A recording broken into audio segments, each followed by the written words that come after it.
Pagi anak-anakku semua. Pagi. Gimana kabarnya hari ini? Alhamdulillah. Alhamdulillah. Baik, sebelum kita memulai pelajaran pada pagi hari ini, ada baiknya kita berdoa terlebih dahulu, dan semoga pelajaran kita pada pagi hari ini mendapat keberkahan dari Allah Subhanahu wa taala. Ilmu yang kita dapatkan bermanfaat baik dunia maupun akhirat.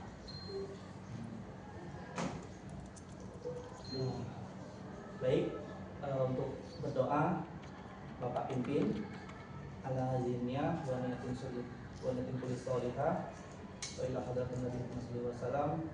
Berdoa mulai.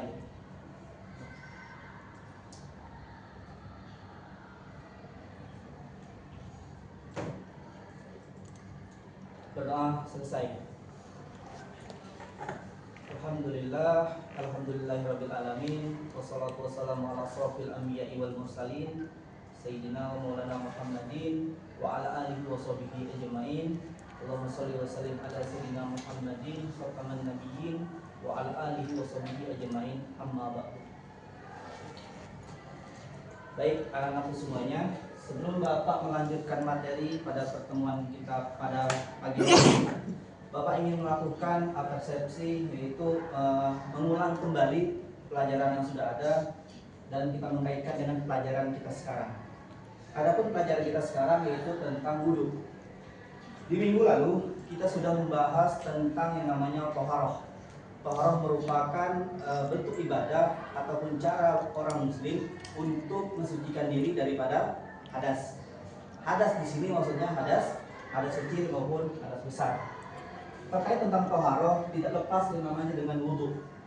Wudhu apa? Nanti setelah ini kita akan bahas. Sebelumnya lanjut pada materi, anak-anakku semuanya sudah tidak ini kan dengan kata wudhu udah familiar kan?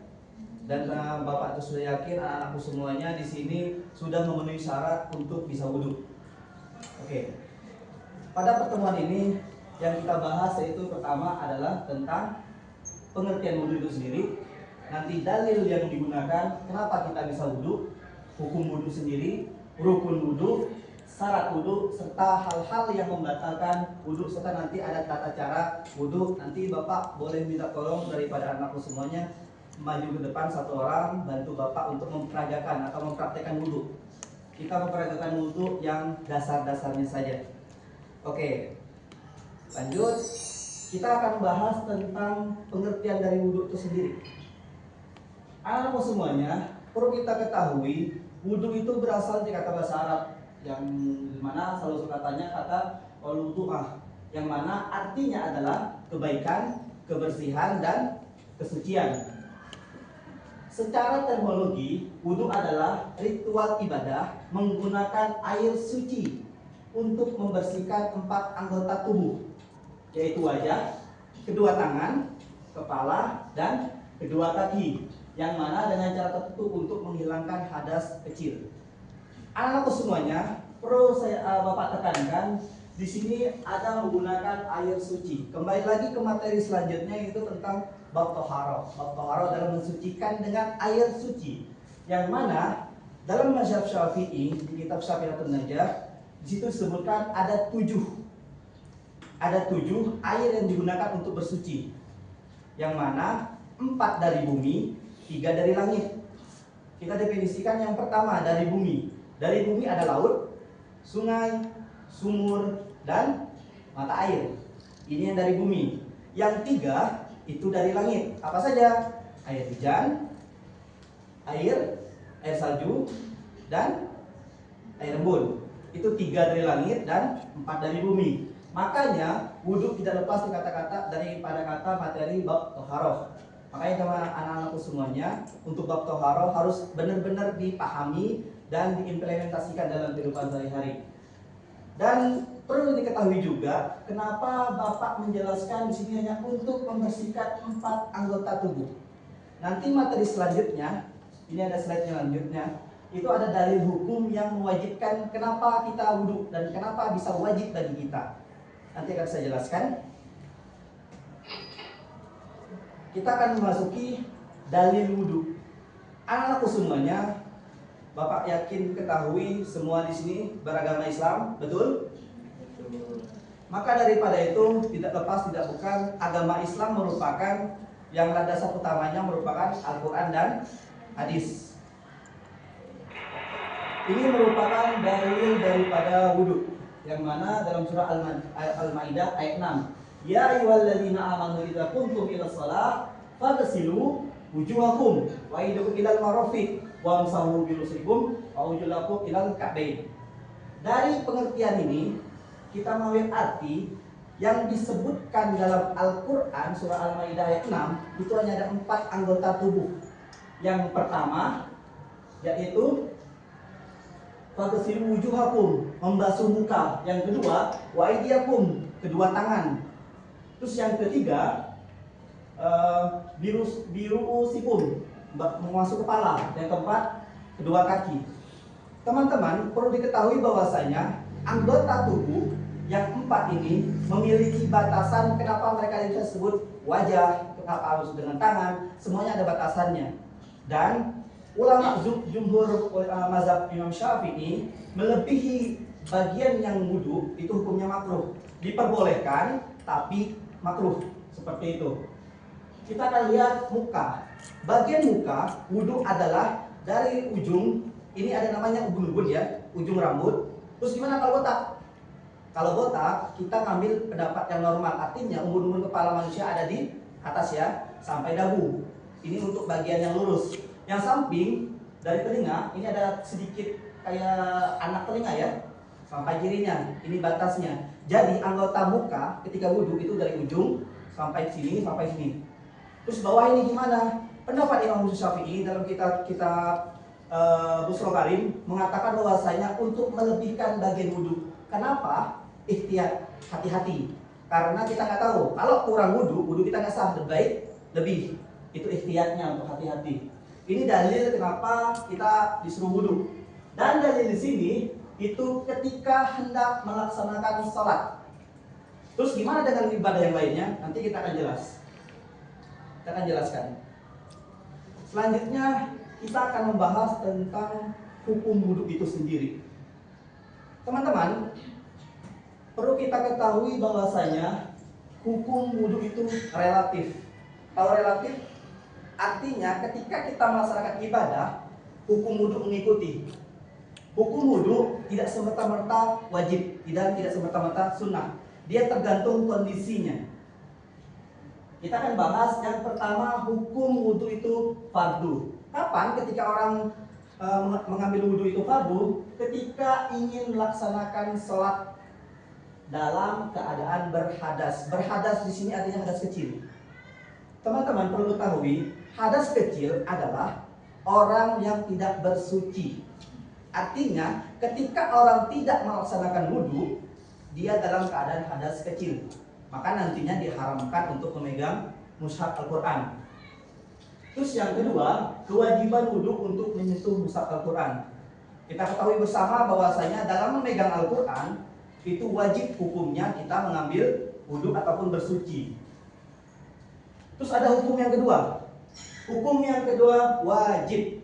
Kapan? Hukum wajib ketika seseorang melaksanakan tawaf. Para ulama sepakat 4 mazhab dalam Ahlussunnah wal Jamaah, Imam Syafi'i, Imam Hambali, Imam Maliki dan Imam Syafi'i mengatakan tawaf hukumnya wajib untuk berwudu. Tawaf adalah mengelilingi Ka'bah sebanyak 7 kali dan itu hukumnya wajib. Jumhur pendapat ulama. Terus ada hukum daripada wudu sunnah. Kenapa bisa sunnah? Ada banyak hal yang bisa kita gunakan kenapa wudhu hukumnya sunnah. Yang pertama, sebelum berzikir dan berdoa. Ini adalah waktu-waktu yang ketika kita disunnahkan untuk berwudhu. Ada zikir sebelum doa, sebelum tidur, setiap kali berhadas. Berhadas di sini artinya setiap kali kita berhadas kecil, artinya bukan hadas besar. Hadas besar teman-teman ketahui bahwasanya kalau bagi laki-laki keluar sesuatu dari kemaluannya, terus kalau perempuan ada haid dan nifas. Itu hadas besar. Nah itu di luar itu, ini namanya hadas kecil, artinya kita nggak berwudu. Contoh teman-teman pagi ini tidak ada ngambil wudu atau wuduknya batal, berarti kita dalam keadaan berhadas. Hadas kecil maksudnya. Terus yang ketiga, setiap kali akan melaksanakan sholat. Ini uniknya, ketika kita melaksanakan sholat, ini hukumnya fardu dan sunnah, artinya double mendapatkan pahala. Anak semuanya perlu kita ketahui bahwasanya ketika ingin melaksanakan sholat, itu hukumnya menjadi fardu. Fardu adalah yang harus kita kerjakan, nggak boleh enggak. Terus dia akan menjadi sunnah. Kapan ini sunnah? Ketika hendak melaksanakan sholat, tetapi masih ada waktu. Artinya waktunya belum masuk, kita sudah ambil wudhu. Itu sunnah. Wajib ketika hendak melaksanakan sholatnya. Seperti itu. Dan disunahkan juga setelah membawa jenazah, baik itu dari rumah ke masjid atau ke masjid ke liang lahatnya, ke daerah pemakaman. Sebelum Bapak melanjutkan materi selanjutnya Bapak ingin memperjelaskan lagi bahwasanya hukum wudhu itu relatif. Karena wudhu ini merupakan salah satu produk fikih. Produk fikih yang kita ketahui bersama, fikih merupakan perkembangan yang mana di situ tercantumnya hukum. Makanya ketika ada perkembangan, fikih mengikuti. Dan wudhu termasuk daripada produk fikih yang kita sebutkan tadi, dalil daripada Al-Quran Al-Maidah ayat 6. Selanjutnya teman-teman, ada hukum selanjutnya yaitu makruh. Wudhu bisa makruh. Makruh apa? Sesuatu yang boleh kita kerjakan tapi dibenci oleh Allah. Itu makruh.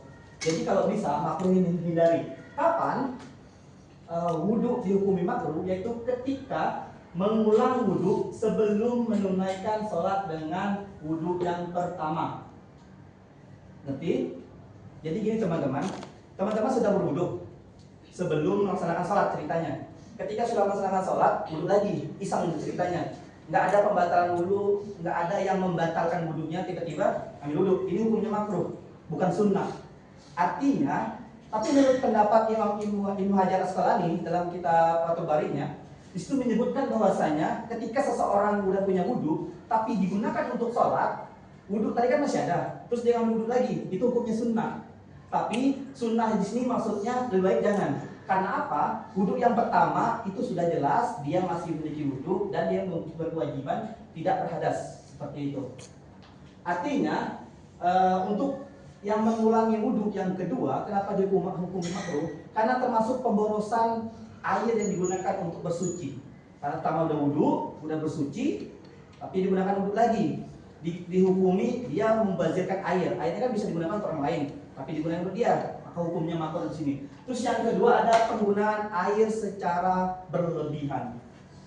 Yang bahasa Arabnya israf. Israf ini berlebihan. Teman-teman ketahui bahwasanya ada kan keran itu berbagai macam tipe kan? Ada yang dimensinya besar, ada yang kecil. Maka ketika berwudu usahakan air yang keluar dari keran ataupun yang kita tuangkan ke anggota tubuh kita itu secukupnya. Secukupnya apa? Cukup membasahi atau mengusap daripada bagian anggota tubuh yang 4. Bapak jelaskan lagi, ketika berwudu maka hukumnya airnya berlebihan.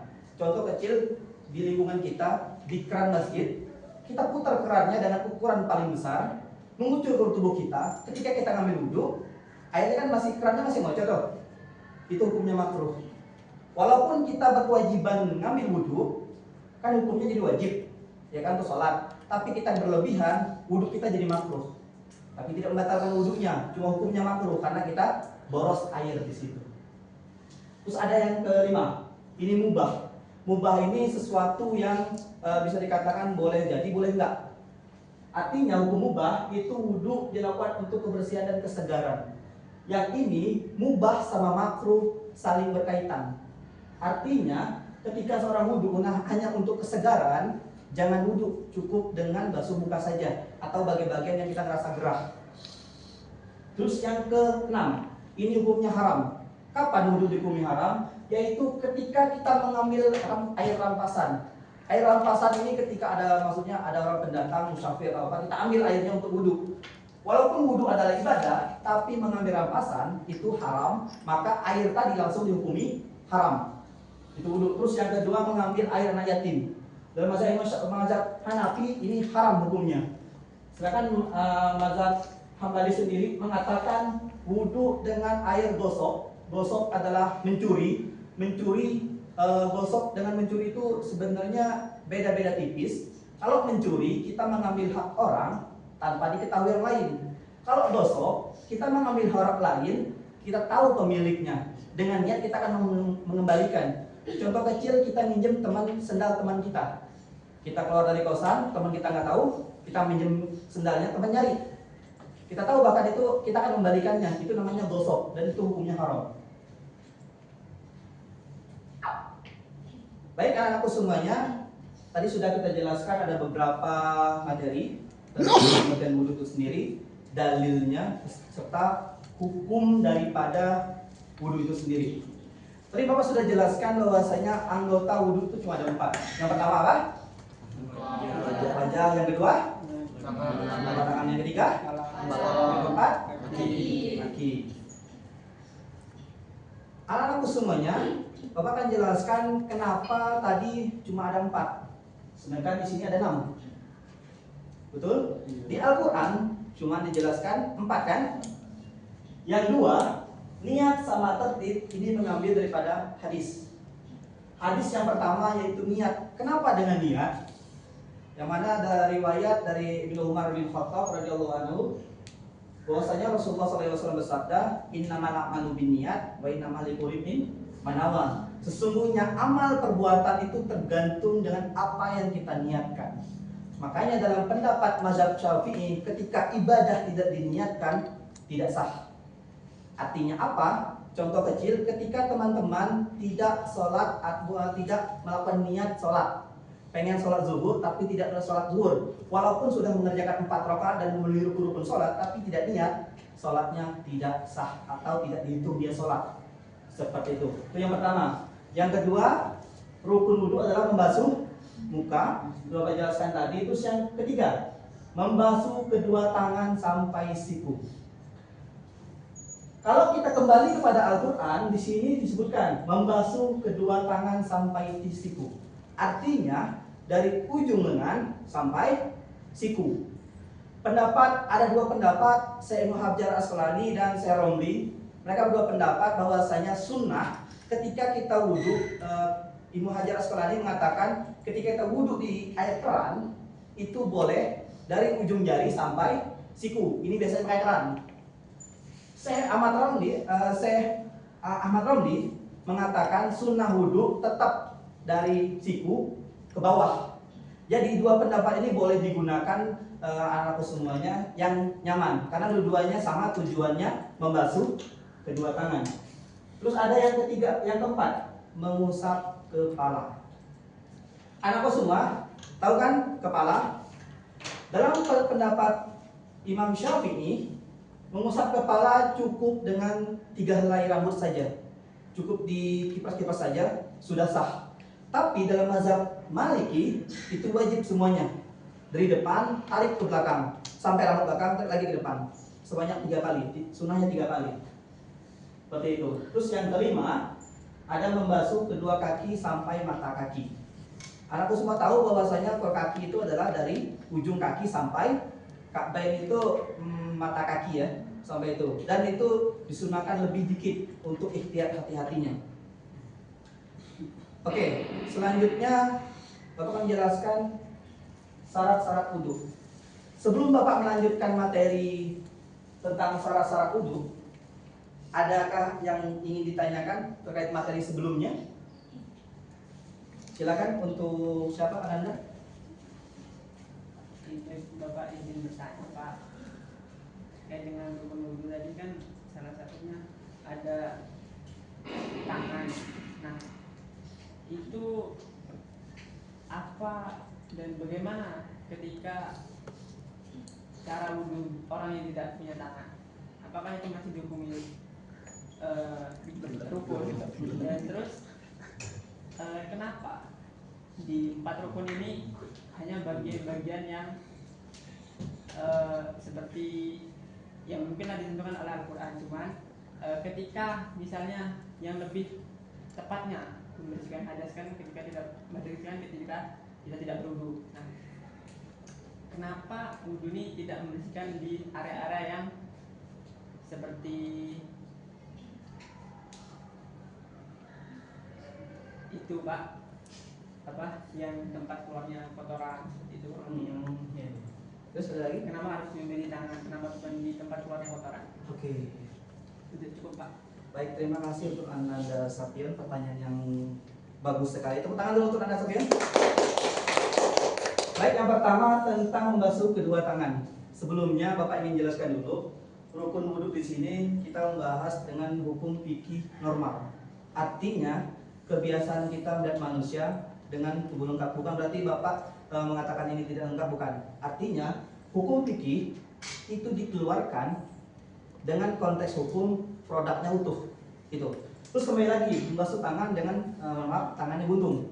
Terus gimana? Buntungnya lihat dulu. Apakah buntungnya lewat kepada siku? Karena kan kita tahu kalau bagian yang masuk kedua tangan itu kan sampai siku. Buntung lihat dulu. Kalau masih di area di bawah siku itu wajib dibasuhkan. Terus gimana kalau dia buntung? Maka dihukumi tetap dibasuh kira-kira. Jadi tetap area tangan, tetap dia basuh kira-kira saja. Itu mazhab Syafi'i seperti itu. Terus kalau mazhab Imam Hambali itu tidak perlu. Karena apa? Secara tidak sengaja yang dia basuhkan itu nggak apa-apa. Itu termasuk uzur. Terus tadi termasuk juga di anggota tubuh yang lain ya. Ini berkaitan dengan yang buntung ya. Maaf, buntung artinya catatan cacat. Cacat artinya permanen. Beda halnya dengan luka atau kecelakaan. Luka kan dia bukan permanen, dia bisa sembuh ya. Nah, itu beda lagi. Itu nanti pembahasannya dengan bab tayamum, bisa diganti dengan tayamum. Tapi dengan cacat yang permanen itu nggak apa-apa. Boleh dengan kira-kira dan boleh juga enggak. Ya. Karena dalam dua pendapat mazhab itu dibolehkan.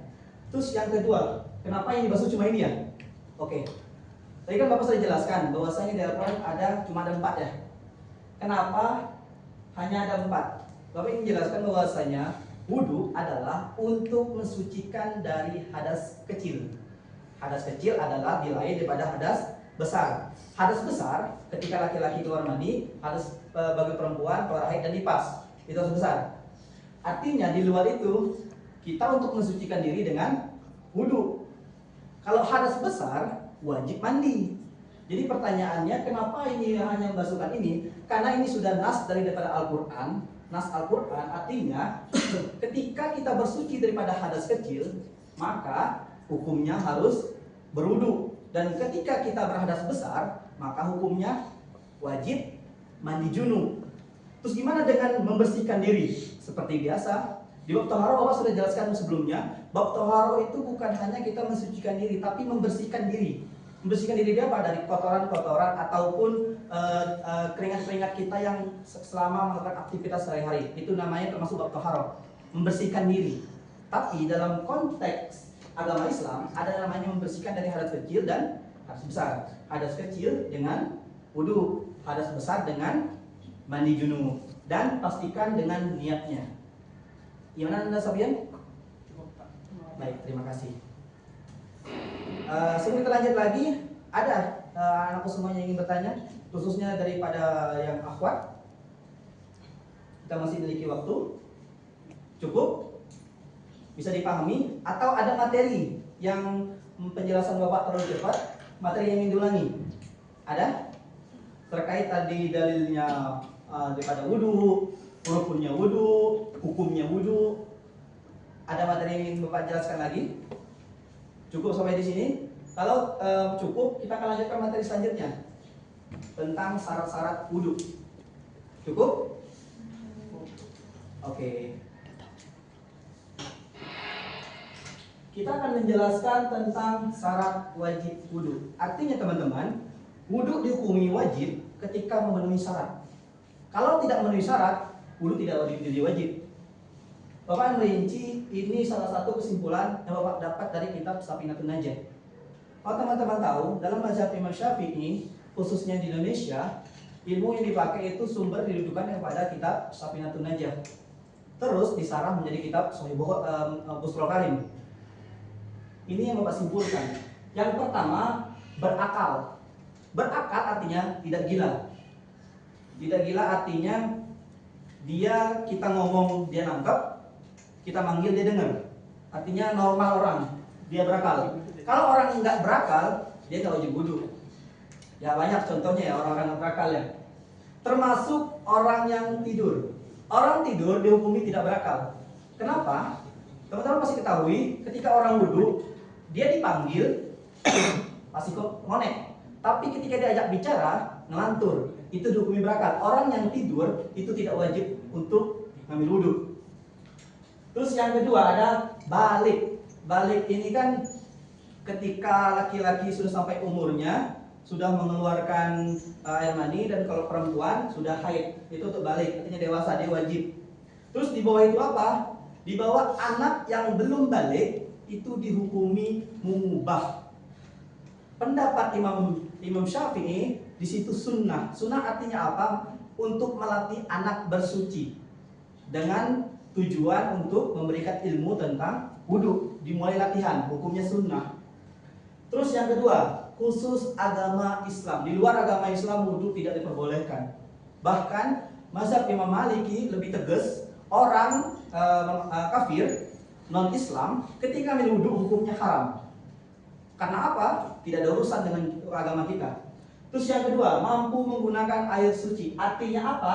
Dia memiliki air suci yang cukup untuk membersihkan anggota wudhu. Dia memiliki air suci, mampu dan menggunakannya, artinya memiliki kepemilikan airnya, bukan air yang maling. Terus bebas dari kondisi haid dan nifas. Ini artinya ketika ada kondisi haid dan nifas tidak diwajibkan untuk wudhu. Karena apa? Haid dan nifas merupakan faktor yang secara ilmu kedokteran dia kan darah yang luntur ya, dan dia nggak bisa direm. Itu yang menurut kesehatannya. Jadi ketika haid dan nifas tidak wajib untuk wudhu. Terus selanjutnya syarat-syarat wudhu yang sah. Ini syarat sahnya wudhu. Ketika anakku semuanya ingin tahu bagaimana takaran wudhu kita sah. Yang pertama, menyiram air secara merata. Dalam kurung boleh dilebihkan dengan niat hati-hati. Hati-hati di sini artinya supaya kita ngerasa wudhu kita udah lewat tadi. Karena keraguan dalam hati untuk ibadah itu menyebabkan ibadah kita menjadi tidak sah. Bagaimana dalam hadis, tinggalkan apa-apa yang meragukanmu. Maka ketika wudhu itu disunahkan untuk melebihi sedikit. Terus yang kedua, berhenti dari yang membatalkan wudhu. Oke, berhenti dari yang membatalkan wudhu.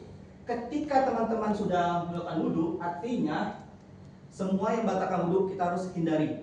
Jangan sampai wudhu sudah membatalkan seperti keluarnya sesuatu dari dubul dan kubul. Itu membatalkan. Terus yang ketiga, menghilangkan penghalang air. Penghalang air artinya sesuatu yang bisa menghalang air ke kulit kita, seperti cat atau tip ek dan sebagainya macamnya. Terus ada berwudu setelah masuk waktu. Syarat sah wudu artinya di sini sebelum masuk waktu kan kita dibolehkan untuk wudu. Tetapi wudu kita dianggap sah ketika sudah masuk waktu, artinya ketika kita mengerjakannya setelah selesainya. Selanjutnya Bapak menjelaskan ini secara singkat hal-hal yang membatalkan wudu. Ini secara garis secara umum, segala sesuatu yang keluar dari dubul dan kubul, melahirkan, tidur lelap, muntah, hilang akal, bersentuhan kulit perempuan dan laki-laki, menyentuh kemaluan, kubul, dubur atau dubur, ragu berhadas atau tidak, dan sesuatu yang mewajibkan mandi. Mewajibkan mandi artinya yang mewajibkan hadas besar. Seperti itu. Dari yang telah Bapak sampaikan, ada yang pengen dijelaskan atau masih kurang dengan materi yang Bapak sampaikan? Gimana? Anak semuanya sudah paham? Izin Pak. Iya. Izin bertanya, tadi kan Pak ketika haid dan nifas tidak diwajibkan berwudu. Terus salah satu syarat wudu yang sah itu katanya berhenti dari yang membatalkan wudu. Salah satunya itu haid misalnya. Nah, bagaimana misalnya saya yang terbiasa setiap hari itu berwudu itu menjaga wudu. Nah, ketika haid kita tetap berwudu hanya untuk membiasakan saja gitu misalnya kebiasaan kita. Oke, Bapak ingin menjadi pendapat dalam kitab Safinah itu disebutkan Imam Hajar Asqalani mengatakan ketika orang memiliki kebiasaan rutin melakukan ibadah, Sama halnya ketika dia melaksanakan ibadah puasa di hari Senin, dia lupa niatnya, tapi selama dia belum makan sampai siang, belum niat, tetap itu dihukumi puasa sunnah. Terkait tentang haid dan nifas, ini khususan bagi perempuan, laki-laki tidak pernah merasakan. Untuk perempuan dianjurkan untuk tidak melakukan ibadah apapun selama haid dan nifas. Terus bagaimana untuk melatih wudhu? Cukup dengan niat saja tapi tanpa melakukan ibadahnya. Kenapa? Haid dan nifas ini khususan bagi perempuan, dan di situ Allah sudah ngasih rukhsah, keringanan seperti itu. Gimana? Baik, sudah jelas. Baik, terima kasih. Ini khusus untuk wudhu ya. Terus bagaimana dengan perempuan, termasuknya ketika membaca Al-Quran, megang mushaf? Perempuan yang haid dan nifas itu tidak diperbolehkan megang mushaf, dan membacanya juga tidak boleh. Tapi niat zikir diperbolehkan. Bismillahirrahmanirrahim, niat zikir itu diperbolehkan tanpa memegang mushaf. Mendengar boleh, niat zikir itu khusus perempuan yang haid dan nifas. Pak, jadi bagaimana ketika perempuan yang memiliki hafalan misalnya, kemudian untuk menjaganya? Dalam orang yang memiliki hafalan, ini baik laki-laki dan perempuan sama ya, karena laki-laki bisa dalam keadaan junub, keluar sesuatu dari kemaluannya itu air mani. Itu ketika memiliki hafalan, yang pertama dia boleh mengingat, tapi niatnya zikir, bukan qiraatul Quran. Karena qiraatul Quran itu tidak diperbolehkan untuk orang yang berhadas besar.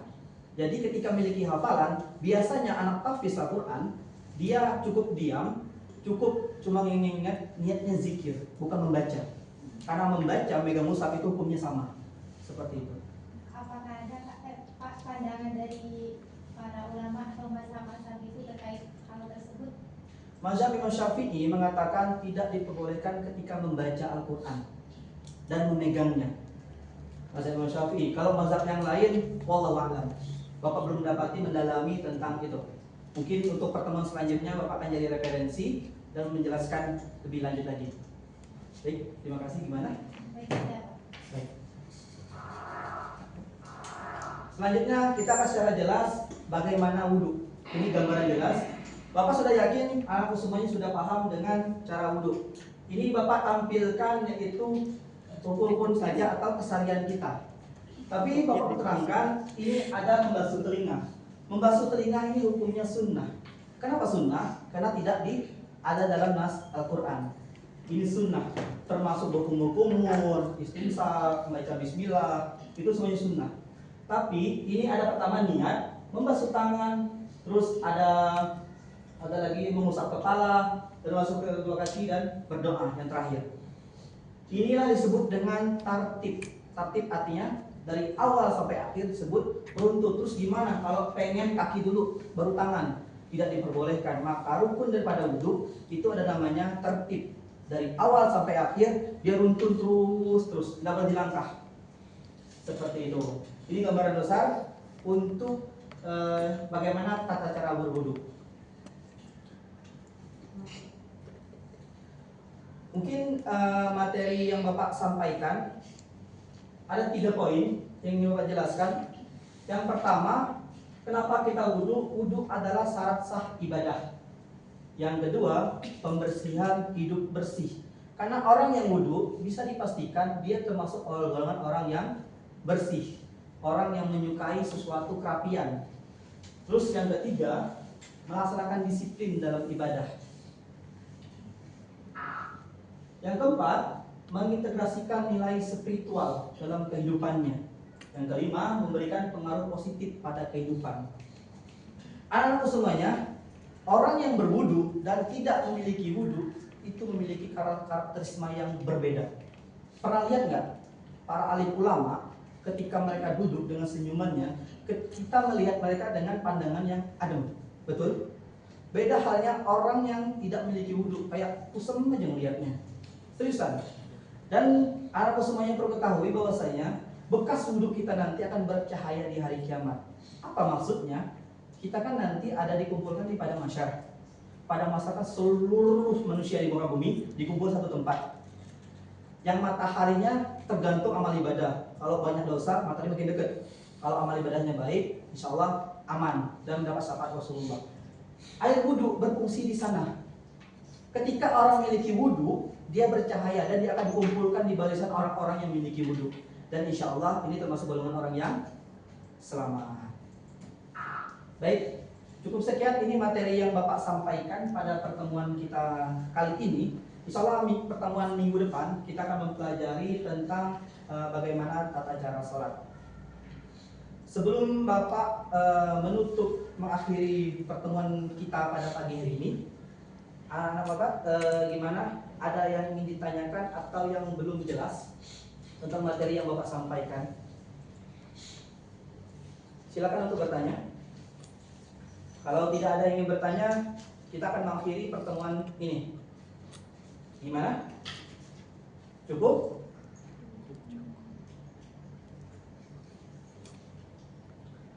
Ada yang tanyakan atau yang kurang jelas tentang materi yang Bapak sampaikan terkait tentang wudhu? Cukup, Pak. Cukup? Oke, baik, terima kasih sebelumnya atas perhatiannya untuk anak-anakku semuanya. Bapak mohon maaf apabila ada kata salah yang Bapak ucapkan. Untuk pertemuan selanjutnya nanti silakan anakku semuanya cari materi tentang sholat, boleh nonton video interaktif baik YouTube maupun di sosial media yang di situ mengajarkan kita bagaimana tata caranya sholat seperti itu. Baik, untuk mengakhiri daripada pertemuan kita pada pagi hari ini, sama-sama kita mengucapkan lafaz hamdalah. Alhamdulillahirobbilalamin. Baik, cukup sekian. Pak Iri, wassalamualaikum warahmatullahi wabarakatuh. Waalaikumsalam warahmatullahi wabarakatuh.